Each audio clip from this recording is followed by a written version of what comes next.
நாளை முதல் திருமலையில் சர்வ தரிசன டோக்கன் வழங்கல் நிறுத்தப்படுகிறது. வைகுண்ட ஏகாதசியை முன்னிட்டு 30ஆம் தேதி அதிகாலை வைகுண்ட வாயில் திறக்கப்படுகிறது. அதனைத் தொடர்ந்து ஜனவரி 8ஆம் தேதி நள்ளிரவு வரை பக்தர்கள் சாமி தரிசனம் செய்ய அனுமதி வழங்கப்பட்டுள்ளது.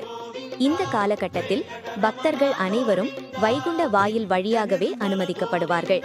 கூட்ட நெரிசலை கருத்தில் கொண்டு 30ஆம் தேதி முதல் 1ஆம் தேதி வரை 3 நாட்களுக்கு ஆன்லைனில் பதிவு செய்த பக்தர்களில் குலுக்கல் முறையில் தேர்வு செய்யப்பட்ட 1,80,000 பக்தர்களுக்கு டோக்கன் வழங்கப்பட்டுள்ளது. இந்த நாட்களில் டோக்கன் உள்ள பக்தர்கள் மட்டுமே தரிசனத்திற்கு அனுமதிக்கப்படுவார்கள். ஆனால் ஜனவரி 2ஆம் தேதி முதல் ஜனவரி 8ஆம் தேதி வரை இலவச தரிசனத்தில் நேரடியாக திருமலைக்கு வரும் பக்தர்கள் வரிசையில் அனுமதிக்கப்பட்டு சாமி தரிசனம் செய்து வைகுண்ட வாயில் வழியாக அனுப்பப்படுவார்கள். இதனை திருமலை திருப்பதி தேவஸ்தானம் அதிகாரிகள் தெரிவித்துள்ளனர். ஓம் நமோ வெங்கடேஷாய.